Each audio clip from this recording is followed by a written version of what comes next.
গভীর রাত, এখন সম্ভবত কৃষ্ণপক্ষ।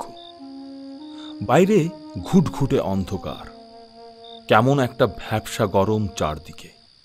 বসে বসেও ঘামছে লতিফা।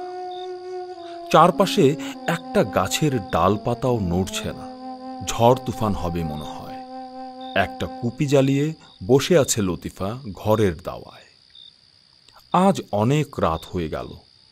বসে বসে উঠোনের শেষ মাথায় এক দৃষ্টিতে তাকিয়ে আছে। মানুষটা ওই দিক থেকেই ফিরবে। এক দৃষ্টিতে তাকিয়ে থাকতে থাকতে চোখ লেগে গিয়েছিল বোধহয়। পায়ের আওয়াজ কানে যেতেই চোখ মেলল। চোখ সয়ে আসতে যেটুকু সময় লাগলো, ততক্ষণে পায়ের শব্দ থেমে গেছে। অন্ধকারের ছায়ামূর্তিটা ততক্ষণে তার সামনে। খুব একটা ভয় পেয়ে ঘাড় উঁচিয়ে কিছুক্ষণ তাকিয়ে থাকতেই বুঝে ফেলল তার স্বামী মোজাম্মেল ফিরেছে। সচকিত হয়ে আপনি বলে উঠে দাঁড়াতেই চারদিক কাঁপিয়ে অট্টহাসিতে ফেটে পড়ল মোজাম্মেল। আজকাও তোরে ভয় পাওয়াইয়া দিছি। এবার যেন লতিফা আরেকটু নিশ্চিত হলো হাসির শব্দে। উঠে দাঁড়িয়ে দরজার দিকে ফিরতেই মোজাম্মেল তার বা হাতটা ধরে ফেলল। কই যাস বউ, দেখ তোর লাইগা কি আনছি বলে কাঁধের ঝোলা থেকে একটা সবুজ রঙের শাড়ি বের করল। লতিফা আজ কিছুই আশা করেনি। সে প্রেক্ষিতে তার খুশি হবার কথা, কিন্তু আজ কেন যেন সে খুশি হতে গিয়েও খুশি হতে পারল না। মনের ভেতরটাতে একটা নতুন ভয় ভয় ভাব এসেছে। একটু আগে ঘরের দাওয়ায় বসে বসে ঝিমানোর সময় সে একটা বাজে স্বপ্ন দেখেছে। স্বপ্নে দেখেছে মোজাম্মেল ঠিক এখন যেভাবে তার হাত ধরেছে সেভাবেই সে তার হাত ধরে আছে, কিন্তু সেখানে শুধু মোজাম্মেলের হাত, মানুষটা নাই। এজন্য মন খারাপ হয়েছিল। আর এখন ঘটনাক্রমে মোজাম্মেল ঠিক সেই ভঙ্গিতেই তার বাঁ হাত ধরে আছে। তখনও মোজাম্মেলের অন্য হাতে শাড়িটা। লতিফা এরকম সময় হাত ছাড়িয়ে নেয়, কিন্তু আজ সে তা করল না। আজ তার ইচ্ছে হচ্ছে মোজাম্মেল তার হাত ধরে থাকুক। মোজাম্মেল বলল, কিরে বউ, শাড়ি পছন্দ হয়েছে? লতিফা এবার জবাব দিতে গিয়ে থমকে গেল।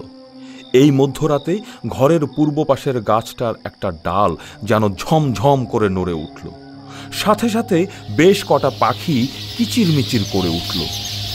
সব পাখির ডাককে ছাপিয়ে একটা দাঁড় কাকের কা কা শব্দে লতিফের গায়ে যেন কাঁটা দিয়ে উঠল।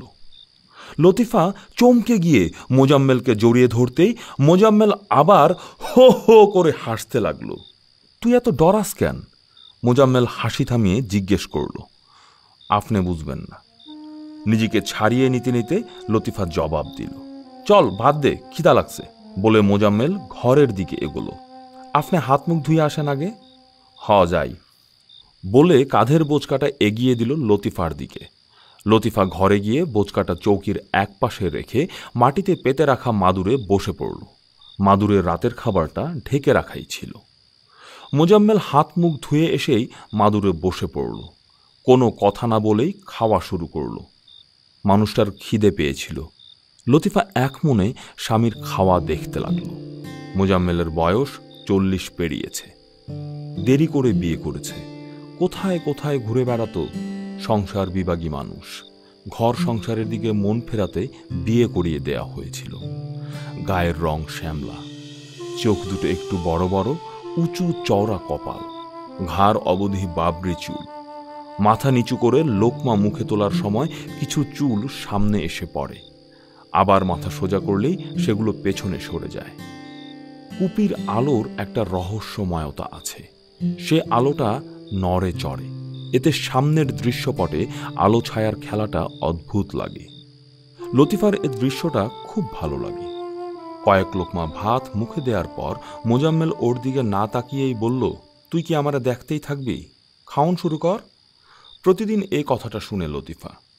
আজও কথাটা শুনে লজ্জা পেয়ে প্লেটের দিকে হাত বাড়ালো। ব্যাপারটা অনেকটা এরকম। এই কথাটা শুনেই লতিফা প্রতিদিন খাওয়া শুরু করে। রাতের খাবার শেষ করেই মোজাম্মেল চৌকিতে উঠে শটান শুয়ে পড়ল। শুয়েই লতিফাকে বলল, বউ, দেশের অবস্থা ভালো না। তুই কি শুনছস ঢাকায় বিরাট গন্ডগোল হইছে, হাজার হাজার মানুষ মাইরা ফেলাইছে? আমি শুনছি, তয় কিছু জানি না, এমন করতেছে কেন? লতিফার কণ্ঠে উদ্বেগ। ইলেকশনে শেখ সাহেব জিতছে, মাইনা নিলেই হয়। পাকিস্তানিরা মানে না। শেখ সাহেব তো 7 তারিখে কইল সব। মনে করছিলাম এইবার বুঝি মাইনা নিব, মানল না। উল্টা আর্মি নামাইয়া কাতারে কাতারে মানুষ মাইরা ফেলাইতাছে। এর মধ্যে চিটাগাঙেও আর্মি নাইমা গেছে। হেরা নাকি এখন সারা দেশে ছড়াইয়া পড়তাছে। চিন্তায় আছি, কোন দিন আবার এইদিকে আইসা পড়ে। এক নিঃশ্বাসে কথাগুলো বলে এবার থামল মোজাম্মেল। লতিফা কিছু না বলে এক মনে অজানা ভয়ে নিজে নিজে আয়াতুল কুরসি পড়া শুরু করল। মোজাম্মেল কাঁধ হয়ে লতিফাকে দেখতে লাগল। লতিফা খুব ভীতু একজন মানুষ, সে জানে। মোজাম্মেল বুঝে ফেলেছে লতিফাকে সে চিন্তায় ফেলে দিয়েছে। সে আবার বলা শুরু করল, চিন্তা করিস না বউ, এগুলো সব সময়ের খেলা। আসলে এরকম কিছুই হইতেছে না। আপনি না কইলেন একটু আগে হাজার হাজার মানুষ মাইরা ফেলাইতেছে, আবার এই কথা কন কেন? লতিফা জিজ্ঞেস করল। আমগো চারপাশে যা যা হয় সব আসলে একটা চোখের ধাঁধা বউ। আমরা এগুলা দেখি আর চিন্তায় পড়ি, আবার কিছু কিছু সময় যা দেখি সেই মোতাবেক কিছু কাজ করি। এইগুলা তুই যদি মনে করস কিছুই হইতাছে না, তখন দেখবি সেগুলা চোখের সামনে থেকে সইরা গেছে। আপনি আবার দরবেশের মতো কথা কইতাছেন, লতিফা বলল। তুই আবার ডরাইস না এইসব শুই না। মোজাম্মেল ঠোঁটের কোনায় মুচকি হাসি এনে বলল, আমি আপনারে বুঝি না। আপনি বাজারে বাজারে ঘুইরা বুজরুকি দেখান, মাইনসে আপনারা জাদুকর কয়, আর বাড়িতে আইসা এইসব আজগুবি কথা কন। আসলেই বউ, সব সময়ের খেলা, সিনেমার মতো। মনে কর ছোটবেলায় তুই একবার তোর নানা বাড়িতে গেছিলি, সেইখানে তোর নানির লগে বৈশা বৈশা কথা কইছস। এইরকম কিছু ঘটনা কি তোর মনে আছে? হ, আছে। আচ্ছা, এইবার মনে কর তোর আব্বাই যেদিন মইরা গেল, সেই দিনটা কি তোর মনে আছে? হ, আছে। অহন যদি তোর মনের মধ্যে থিকা তোর আব্বার মরণের দিনটা মুইছা যায়, তাইলে কি হইব? তাইলে আবার কি হইব, বুঝবো কেমনে? লতিফা একটু অবাক হয়ে জিজ্ঞেস করল। মুজবো মানে? মনে কর তুই ওইটা ভুলা গেছস, তাইলে কি হইব? তাইলে তো মনে হইব আব্বাই এখনো মরে নাই। এইবার তুই মনে কর তগো বাড়িতে যাইবি, অনেক দিন আব্বারে দেহস না, তাইলে কি হইব? তাইলে আবার কি হইব? বাড়িতে গিয়া আব্বারে দেখলে কি কি কমু এইগুলা চিন্তা করুম, কিন্তু বাড়িতে গিয়া তো দেখুম আব্বাই নাই। এই যে অহন তুই ঠিক জায়গা আইসা পড়ছস বউ, মোজাম্মেল বলল। এইখানে ঠিক জায়গা কোনটা আমি কিছুই বুঝতাছি না, লতিফা বলল। বউ, সব হইল মনের আর চোখের খেলা। চোখ যা দেহে সে সেইটাই মনের ভিতরে রাইখা দেয়, আবার কানে শুইনাও মাইনসে মনের ভিতরে রাইখা দেয়। অহন মনে যেটা থাইকা যায় মানুষ এইটাই বিশ্বাস করে। তুই যদি তোর আব্বারে মইরা যেতে না দেখতি, আর তোরে যদি কেউ না কইতো যে তোর আব্বায় মইরা গেছে, তাইলে তুই কি মনে করতি? তোর আব্বায় অহনো বাইচা আছে। আসলে তো হ্যাঁ মইরা গেছে। বউ, আবার তুই আগের জায়গায় চলে গেছস। আপনার এইসব দরবেশি কথা বাদ দেন, আসল কথা হইল আমার আব্বায় মইরা গেছে। আরে বউ, বুঝোস না কেন? আমরা কিছুই না। আমগরে কেউ দেখায়, কেউ শুনায়, একটা শৃঙ্খলায় আটকায়া রাইখা এইসব করায়। আমরাও কিছু না। আমরা নিজে করে মানুষ জানি, আমরা চিন্তা করতে পারি, এই জন্য আমগো মনের মধ্যে এত হাজার হাজার খেলা হয়। এইগুলো আপনি কইতে শিখছেন? বউ, আমার ওস্তাদ বাবুল ফকিরের কথা এইগুলা। আমি কি সাধে হেই ওস্তাদের লগে 8টা বছর আছিলাম? ওস্তাদের কথা হেই সময় বুঝি নাই। অহন মাঝে মধ্যে মনে হয় কিছু কিছু বুঝি। আমার এইসব কথা বুঝা লাগবো না। আমার চিন্তা হইল আর্মি যদি এখানে আইসা পড়ে, আমি মুখ্য মানুষ, আপনি অনেক কিছু জানেন, আপনার মনে কি আহে হেগুলো আমি বুঝি না। আমার মনে আছে ঘর সংসারের জিনিস, আজকা কি খামু, কি রান্ধুম, আপনি কোন সময় গঞ্জের থেকে আইবেন, এইসব তোর মনেও আহে। তুই বুঝতাছস না, আমার বুঝন লাগবো না। আমি খালি বুঝি আমার রোজকার দিন আর আপনি, এগুলা বাদে আর কিছুই আমি বুঝি না। বউ, আরেকটা কথা কই, তুই যা মনে করবি হেইটাই দেখবি। পুরা দুনিয়া হইল মনের আর চোখের খেলা। আমার এত কিছু বুঝার দরকার নাই। আপনার কথা ধইরা চিন্তা করলে মাথা নষ্ট হইব। কথাগুলো বলে মোজাম্মেলের দিকে তাকাতেই একটা দীর্ঘশ্বাস ফেলল লতিফা। মানুষটা ঘুমিয়ে গেছে। আজ 1 সপ্তাহ হলো মোজাম্মেল বাড়ির বাইরে যাচ্ছে না। সারাদিন মন ভার করে বাড়িতেই থাকে। 4-5 দিন আগে লতিফা জিজ্ঞেস করেছিল বাজারে যাবে কখন। প্রতি উত্তরে সে বলেছিল এখন থেকে বাড়িতেই থাকবে। থানা সদরে নাকি পাকিস্তানি আর্মিরা চলে এসেছে। ওদের বাড়ি থেকে মাত্র 4 মাইল দূরে থানা সদর। মাঝে মাঝেই মোজাম্মেল খুব গম্ভীর হয়ে গুম মেরে বসে থাকছে। স্বামীকে এভাবে দেখলেই লতিফার মনে অজানা ভয় এসে ভর করে। 2 জনের সংসার, কাজকর্মের তাড়া নাই, তাই মাঝে মাঝেই লতিফা এসে স্বামীর পাশে বসে থাকে। মোজাম্মেল মাঝে মাঝেই পাকিস্তানি আর্মিদের নিয়ে এটা ওটা বলে। ওদের নিষ্ঠুরতার কথা শুনে লতিফা কেবল ভাবে এ ধরনের কাজ যারা করে তারা কি আসলে মানুষ নাকি কোনো জানোয়ার। এখন লতিফা তার স্বামীর পাশে বসে আছে। ঘরের সামনে উঠোনের পূর্ব পাশে বড়ই গাছটার নিচে বসে আছে মোজাম্মেল। এই জায়গাটা মোজাম্মেলের খুব পছন্দের। মোজাম্মেল গাছটাতে হেলান দিয়ে বসে আছে। লতিফা তার পাশে বসে ডান পায়ের বুড়ো আঙুল দিয়ে মাটিতে দাগ কাটছে। কিছুক্ষণ চুপ থেকে লতিফা হঠাৎই জিজ্ঞেস করল, আপনি না কত জাদু দেখান বাজারে বাজারে, আমার একটা জাদু দেখান এখন। কথাটা শুনেই মোজাম্মেল মুচকি হাসি দিল একটা। তারপর বলল, কি জাদু দেখবি বল। আপনি টুপির ভিতর থেকে কবুতর বাইর করেন, ওই জাদুটা। এই একই জাদু তুই কতবার দেখছস? আমার ওই জাদুটাই ভাল লাগে। আচ্ছা, বিকালে দেখাবো। বউ, তুই জানোস কবুতর কি জিনিস? কবুতর একটা পাখি, আর কি। সারা দুনিয়ায় কবুতর মানে শান্তি। শান্তি বুঝাইতে কবুতর দেখায়। কি কন, এইটা তো জানতাম না। আমিও জানতাম না, আমার ওস্তাদের থেকে শিখছিলাম। আর কি শিখছিলেন ওস্তাদের থেকে? দুনিয়ার সবকিছুই কি হ্যার থেকে শিখছিলেন? তা জানি না বউ, তবে দিন দুনিয়ার অনেক কিছুর চিন্তা ভাবনা পাল্টাইয়া দিছিল আমারে আমার ওস্তাদ। এটুকু বলেই একটা দম নিল মোজাম্মেল। তারপরেই উদাস কণ্ঠে বলল, যেই দিন পাকিস্তানি রামগো দেশ থেকে চইলা যাইব সেই দিন অনেকগুলা কবুতর উড়াম। মোজাম্মেল আর লতিফার কথাবার্তার মধ্যেই কারো গলা খাকারি শুনে দুজনেই চমকে গেল। মোজাম্মেল বলল, দেহি কে আইছে। বলেই মোজাম্মেল উঠে উঠোন পেরিয়ে এগিয়ে গেল বাইরের দিকে। গিয়ে একটু অবাক হয়ে গেল, পাশের বাড়ির সাইফুল এসেছে। মোজাম্মেল ভাই, আসসালামু আলাইকুম। কিরে সাইফুল, কি হইছে আইজ এই বেলায় কি মনে কইরা? ভাই, আপনার লগে জরুরি কথা আছিল।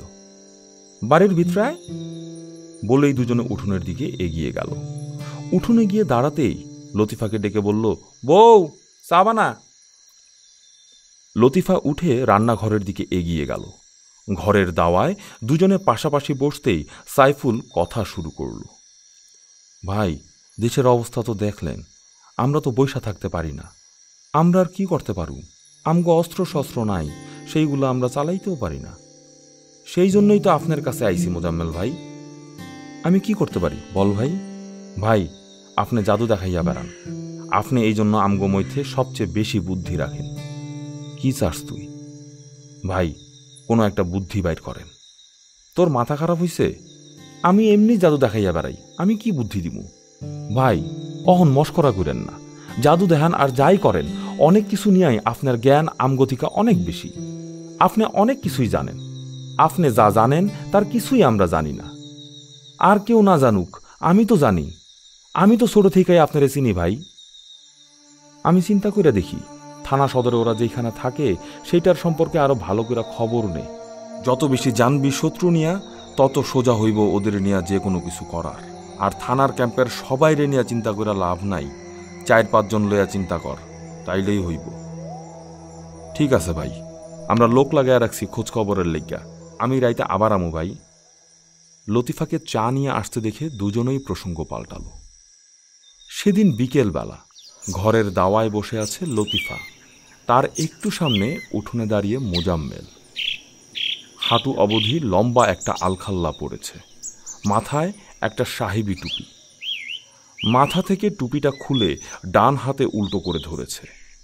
সেই টুপিটা লাল রঙের ওপর কাপড়ে ঢেকে নিয়েছে। এক মনে কথা বলে চলেছে মোজাম্মেল।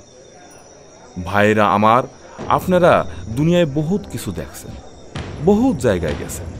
আল্লাহর দুনিয়ায় যাই দেখেন সব বিশ্বাস করেন না। যা বছরের পর বছর বিশ্বাস করেন সেইটাই সত্য না। দুনিয়ায় আপনি যা সত্য জানেন সেই একই জিনিস আরেক মানুষ জানেই না, আবার জানলেও বিশ্বাস করে না। আজ যদি আপনার শার্টের পকেট হইতে একটা দোয়েল পাখি বাইর হয়, আপনি এখন বিশ্বাস করবেন না আমি জানি, কিন্তু যদি বাইর হয় আপনি অবাক হইবেন। আমারেও কইতে পারেন এইসব বুজরুকি কথা কেন কইলাম। আমি এই জন্যই কইছিলাম ভাই, দুনিয়ায় কিছুরে বিশ্বাস কইরেন না। চোখের দেখার ভুল আছে, কানে শোনার ভুল আছে, মনের জানায় ভুল নাই। মনের দরজার তালা খোলেন, এই দুনিয়ার রং বদলাইয়া যাইব। এই দুনিয়ার বাতিনি জিনিস চোখের সামনে আইসা পড়ব। মোজাম্মেল এক নাগারে কথা বলেই যাচ্ছে। লতিফা একই সাথে বিস্মিত এবং আনন্দের চোখে স্বামীর দিকে তাকিয়ে আছে। মোজাম্মেল কথা বলতে বলতে টুপির ভেতর থেকে কবুতর বের করে আনলো একটা। তারপর এগিয়ে এসে সে কবুতরটা লতিফার হাতে দিল। লতিফা খুব আশ্চর্য হয়ে কবুতরটা হাতে নিল। হালকা উষ্ণ কবুতরটার শরীর, ডানা ঝাপটাচ্ছে কবুতরটা। একটা জীবিত পাখি কিভাবে মানুষটা টুপির ভেতর থেকে বের করে আনলো কিছুই বুঝে না। ওদিকে মোজাম্মেল তখনও বলে যাচ্ছে, আপনার হয়তো মনে হইতে পারে এই পাখিটা আসল পাখি না, এই পাখিটাই আসল পাখি। আপনারা যদি চান তাইলে আমি এই টুপির ভেতর থেকে আরো কবুতর বাইর করে আনব। বলতে বলতে মোজাম্মেল আরেকটা কবুতর বের করে আনলো টুপির ভেতর থেকে। এগিয়ে এসে সে কবুতরটাকেও লতিফার কাছে দিল। লতিফা দুই হাত মোনাজাতের মতো করে দুটো কবুতরকে ধরে রেখেছে। মোজাম্মেল লতিফার দিকে তাকিয়ে আছে, কিন্তু লতিফা জানে মোজাম্মেল তাকে দেখছে না। জাদুর ঘোরের ভিতর ডুবে আছে মোজাম্মেল। কথা বলতে বলতে মোজাম্মেল আরো একটা কবুতর বের করে আনল। সেটা বের করেই ছেড়ে দিল। কবুতরটা উড়ে গিয়ে ওদের ঘরের চালে গিয়ে বসল। মোজাম্মেল আরেকটা কবুতর বের করল, সেটাও গিয়ে ঘরের চালে গিয়ে বসল। এবার লতিফা তার হাতের দুটো কবুতরকেই ছেড়ে দিল। সে দুটো চালের ওপর আগের দুটোর পাশে গিয়ে বসল। মোজাম্মেল একটানা কথা বলেই যাচ্ছে। কথা বলতে বলতে সে আবার লাল কাপড়ের ফাঁক দিয়ে টুপির ভেতর হাত ঢুকাল। লতিফা জানে এখন আরেকটা কবুতর বের হবে। আশেপাশের 10 গ্রামের লোক মোজাম্মেলকে সাধারণ বুজরুকি আর হাত সাফাইয়ের জাদুকর হিসাবে জানে। শুধু লতিফাই জানে মোজাম্মেল সত্যিকারের আশ্চর্য ক্ষমতার একজন মানুষ। বিস্মিত চোখে মোজাম্মেলের দিকে তাকিয়ে আছে লতিফা। সাইফুল কি মনে করে জিজ্ঞেস করল, ভাই বাতি জ্বালাইলে ভালো হইতো, আন্ধারে কথা কইতে ভালো লাগে না। কথাটা শুনে মোজাম্মেল হাসল। সতর্ক ভঙ্গিতে হাসছে মোজাম্মেল। সাধারণত যে আওয়াজে সে হাসে ততটা আওয়াজ করল না। হাসি থামিয়ে বলল, শোন সাইফুল, দুনিয়ার সব কথা আলোতে কইতে নাই। দুনিয়ার অধিকাংশ কথা হয় আন্ধারে। সেই আন্ধার আবার দুই রকম। সূর্য ডুবলে যে আন্ধার, আর আরেকটা হইল বিবেকের চোখ আন্ধা হইলে যে আন্ধার। তাইলে আমগো কথাটা কোন রকম হইল? সাইফুল জিজ্ঞেস করল। আমগোটা একটা ষড়যন্ত্র, এটা ভালো কাজের লেখা, কিন্তু ষড়যন্ত্র ষড়যন্ত্রই। মোজাম্মেল গম্ভীর কণ্ঠে বলল, বুঝলাম ভাই, এখন আমরা কি করব? থানার যেখানে এরা ক্যাম্প করছে তার পাশের দোকানগুলোর মধ্যেই তো চা দোকান আছে, তাই তো কইলি। এরা ফৌজি লোক, এরা চা পছন্দ করে। তুই আবার কইলি সকালবেলা ক্যাম্পে ওই চা দোকানগুলোর মধ্যে একটা থেকে ক্যাম্পে চা বানাইয়া দেয়, তাই না? তয় ওইটা দিয়ে আমরা কি করুম? সাইফুলের কণ্ঠে কৌতূহল। যা করুম তা ওই দোকান থেকেই শুরু হইব। কেমনে কি করবেন ভাই? সাইফুল জিজ্ঞেস করল। আমি কাল থানা সদরে যাবো, তুই আমার লগে যাবি। খোঁজ খবর নিতে হইব ওই চা দোকানে বিশ্বাস রাখা যায় এই রকম একজন লোক খুঁজা বের করতে হইব। ঠিক আছে ভাই, আচ্ছা এই জিনিস নিয়ে তো কথা শেষ হইয়া গেল, এইবার কি বাতি জ্বালানো যায় ভাই? আন্ধারে কথা কইতে ভালো লাগে না, মনের মধ্যে আলগা ডর লাগে। সাইফুল বলল, তোরে নিয়ে তো বিরাট চিন্তায় পড়লাম। মোজাম্মেলের কণ্ঠে মৃদু চিন্তার স্বর। কলিজার মধ্যে এত ডর থাকুন ভালা না। হুন, কালকার সকালবেলা দুইজনে থানা সদর যাব। রাতে ভাত খাওয়া শেষে লতিফা বিড়বিড় করে জিজ্ঞাসা করল, আপনি আর সাইফুলে কি কিছু নিয়ে ব্যস্ত হইছেন? হ বউ, পাকিস্তানি আর্মি নিয়ে কিছু চিন্তা ভাবনা করতেছি। দেখেন আবার এমন কিছু করতে যাইয়েন না যাতে নিজে বিপদে পড়েন। লতিফা বলল, বিপদে পড়ুন মানে? বিপদেই তো আছি। সারা দেশে সমানে মানুষ মারতাছে, যারে যেমনে ইচ্ছা। মাইয়া মাইনসে তো আরো বিপদে আছে। আমি তুই সবাই এখন বিপদেই আছি। মোজাম্মেলের কণ্ঠে কিছুটা রাগ ঝরে পড়ল। সেইটা বুঝতাছি, তয় এত বিরাট কইরা চিন্তা না করলে তো চলতো। আপনি ছাড়া আমার কি কেউ আছে? লতিফার কণ্ঠে অনুযোগ। বউ, দেশ থাকুক, তাইলে সব থাকবো। আমি তুই কিচ্ছু না, সাধারণ তুচ্ছ মানুষ। আমরা মইরা গিয়া যদি দেশ থেকে এই হারমাতগুলা চইলা যায়, সেইটা বড় কাম হইব।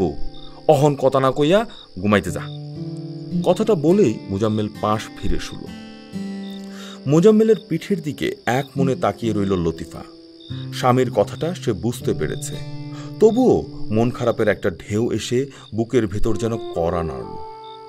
দুনিয়া কত বড়, দুনিয়ায় কোটি কোটি মানুষ, কিন্তু তার তো শুধু এই একজন মানুষই আছে, মোজাম্মেল, তার স্বামী। সত্যিকারের জাদুকর, আবার খুব নিরালে সেই লোকই দরবেশের মতো আশ্চর্য ভাবের কথা বলে। ঘরের বেড়ার দিকে পাশ ফিরে শুয়ে মোজাম্মেল ঠিকই টের পেল লতিফা কাঁদছে। কাঁদুক, দুনিয়া বড় কঠিন জায়গা। দুনিয়ার জীবন আরামের কিছু না, এটা বোঝা দরকার। নিষ্ঠুর, বড় নিষ্ঠুর এই দুনিয়া।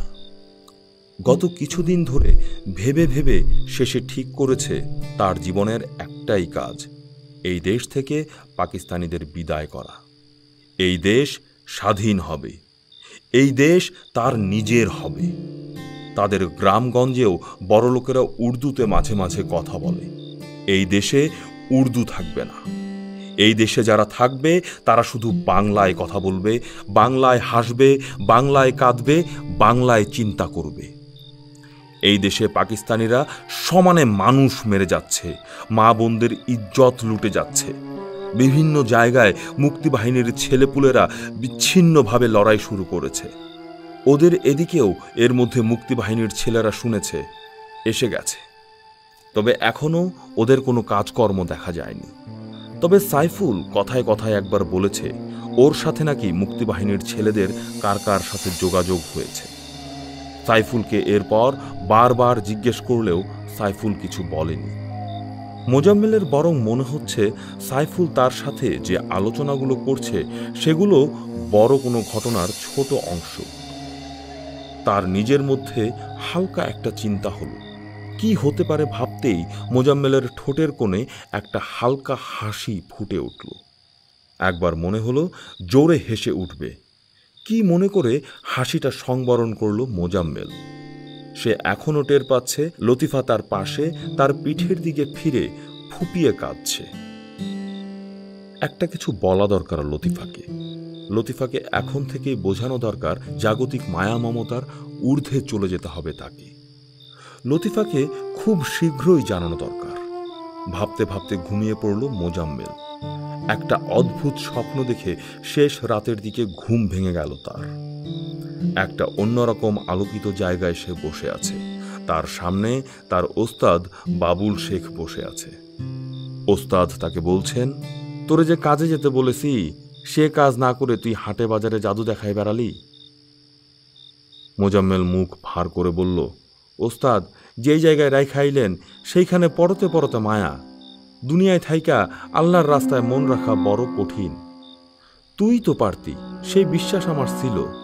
আমি তো যদ্দূর পারা যায় করলাম ওস্তাদ। কিছুই করিস নাই মোজাম্মেল, এই রাস্তায় নাইমাও তুই দুনিয়ার মায়ায় পড়া থাকলি। কথাটা শুনে মোজাম্মেল কাঁদতে লাগলো। কাঁদতে কাঁদতেই মোজাম্মেলের ঘুম ভেঙে গেল। ঘুম ভাঙতেই বিছানায় বসে পড়ল মোজাম্মেল। মন ভার হয়ে গেছে তার। শান্তভাবে স্বপ্নটা নিয়ে ভাবতে ভাবতে চোখ মুছল। সাবধানে বিছানা থেকে উঠে শান্ত পায়ে দরজা খুলে ঘরের দাওয়ায় এসে কিছুক্ষণ দাঁড়িয়ে রইল। আস্তে আস্তে মাটিতে নামাজের ভঙ্গিতে বসে পড়ল। বসেই মোনাজাতের ভঙ্গিতে দুহাত তুলে বিড়বিড় করে দোয়া পড়তে লাগল। তার দু চোখ বেয়ে বৃষ্টির মতো অশ্রু গড়িয়ে পড়ছে। বিড়বিড় করে মোজাম্মেল তখন বলছে, ইন্নাল্লাহা লাহু মুলকুস সামাওয়াতি ওয়াল আরমাদি ইউহি ওয়া ইউমিতু মালাকুম মিন দুনিল্লাহি মিউ ওয়ালা নাসির। সূরা তাওবা আয়াত 116। নিশ্চয়ই আল্লাহ, তার জন্যই আসমানসমূহ ও জমিনের রাজত্ব। তিনি জীবন দান করেন ও মৃত্যু ঘটান, আর আল্লাহ ছাড়া তোমাদের জন্য না আছে কোনো অভিভাবক, না আছে কোনো সাহায্যকারী। সন্ধ্যা হয়ে এসেছে। থানা সদর থেকে মোজাম্মেল এবং সাইফুল একত্রে ফিরছে।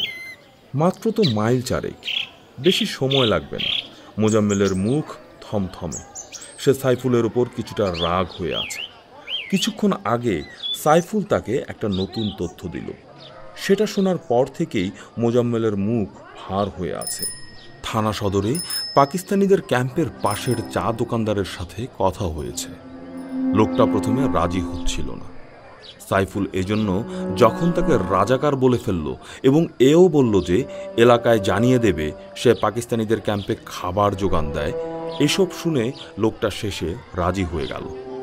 সে নাকি প্রাণের ভয়ে ওদের ক্যাম্পে চা দেয়। তার নাকি অন্য কোনো সুযোগ থাকলে সে এখন এই চা দোকান বন্ধ করে চলে যেত। তখন মোজাম্মেল তাকে একটা ছোট শিশি দিয়ে বলেছে এই শিশির মধ্যে যে পানির মতো আইটেমটা আছে সেগুলো যেন চায়ের পানিতে মিশিয়ে দেয়া হয়। ব্যাস এটুকুই। সে তরলটুকু দেখতে একটু কষ কষ টাইপের, তবে চায়ের পাতিলে দুধ মেশানো হবে বলে সেটা আলাদা করে বোঝা যাবে না। চা দোকানদার সেই শিশিটা নেয়ার সময় কাঁপছিল। এটা মোজাম্মেলের চোখ এড়ায়নি। মোজাম্মেল তখন থেকেই ভাবছিল এই চা খাবার পর মানুষ অজ্ঞান হয়ে যাবে। এই অজ্ঞান করলেই তো ঘটনা শেষ না, এরপর নিশ্চয়ই কিছু আছে। সে নিয়েই এখন একটু আগে কথা হচ্ছিল। সাইফুল শুরুতে কিছুই বলছিল না। একটু পরেই সাইফুল সব খুলে বলেছে। সেটা শোনার পর থেকেই মোজাম্মেলের মুখ থমথমে হয়ে আছে। মোজাম্মেল শুরুতে ভেবেছিল হয়তো আগামীকালই ওই তরলটুকু মেশানো হবে, কিন্তু সাইফুল যখন লোকটাকে বলল পরশু রাতের বেলা দেওয়ার জন্য, তখন থেকেই মোজাম্মেলের মনে সন্দেহটা দানা বেঁধেছিল। ক্যাম্পে প্রতিদিন রাতের বেলা আনুমানিক 10টার দিকে চা দেয়া হয়। হালকা হলুদ রঙের টিনের মগে করে ওরা চা খায়। দোকান থেকে চা আসে। 3টি বড় কেতলি নিয়ে আসা হয় পাশের চায়ের দোকান থেকে।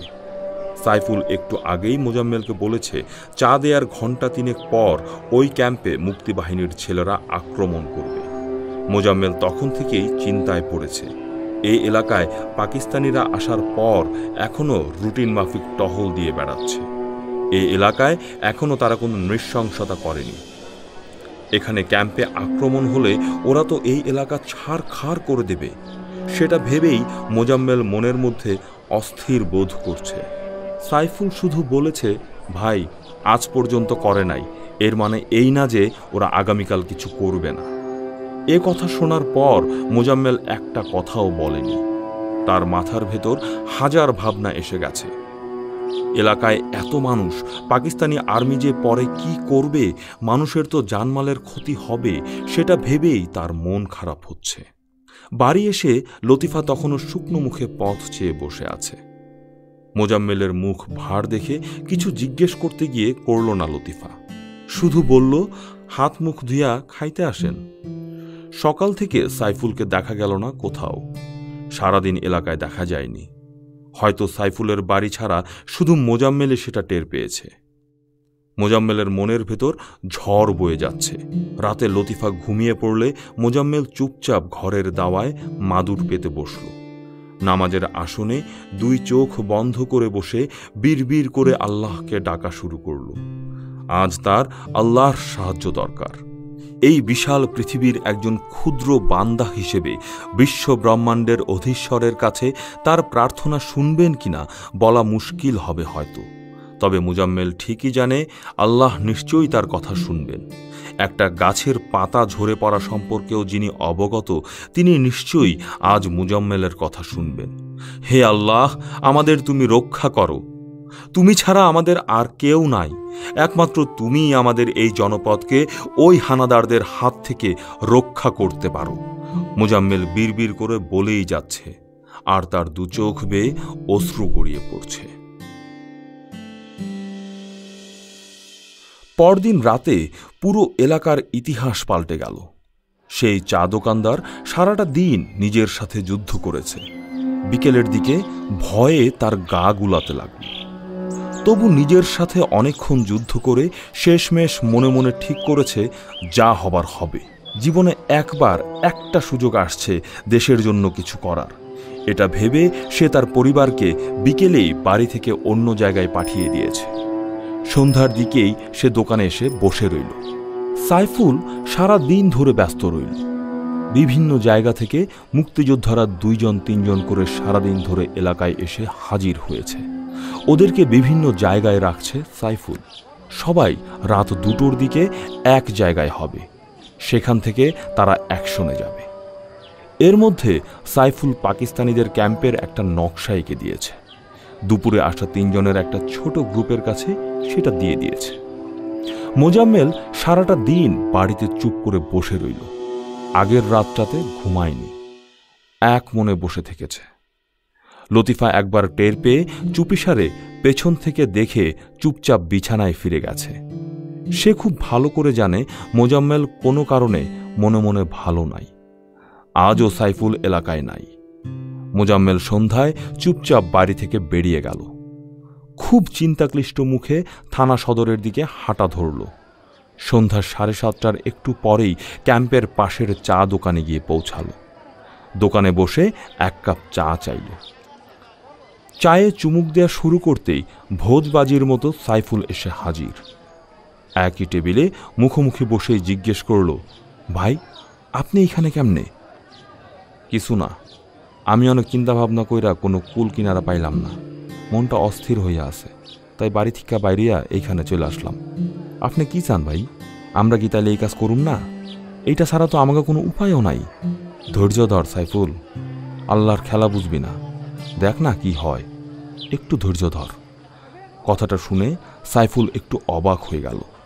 ভেতরে ভেতরে একটা অনিশ্চয়তার ভর তার ভেতর এ সময় হাজির হলো।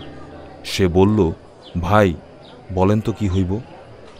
এই একটু বস এখানে চুপ কইরা, দেখ কি হয়। সাইফুল চুপ করে বসে থাকার লোক না।